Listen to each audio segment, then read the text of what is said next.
ये लिखा है कि ट्यूशन आने वाले बच्चों से हर माह फ़ीस एडवांस में ली जाती है।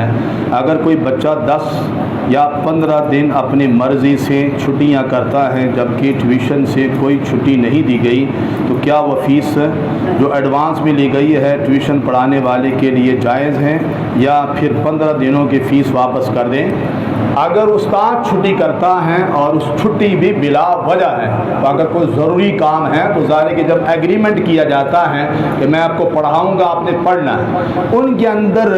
बेशक वो चीज़ का जिक्र ना किया जाए, लेकिन ये चीज़ मौजूद होती है कि उस्ताद खुदा न खास्ता बीमार हो जाए, तो इमरजेंसी पेश आ जाए, कहीं जनाजे में जाना पड़े और छुट्टी हो जाए, तो उसके अंदर वो चीज़ क्या होती है, मौजूद होती है। लेकिन अगर बिला वजह उस्ताद छुट्टी करेगा, जितने दिन छुट्टी करेगा वो फ़ीस वापस करनी पड़ेगी।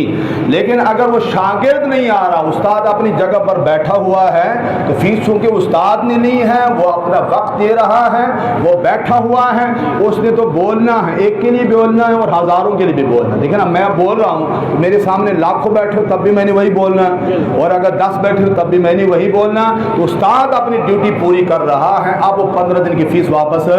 अगर वो शागिर्द छुट्टी कर रहा है। लेकिन अगर उस्ताद किसी मजबूरी की वजह से छुट्टी कर रहा, फिर भी फ़ीस वापस है। लेकिन अगर जानबूझ के कोई है तो लिहाजा अब चूंकि वो उस मुआहदे में वो चीज़ शामिल नहीं है, वो 2 दिन हो 10 दिन हो, वो फ़ीस उसके लिए जायज़ नहीं।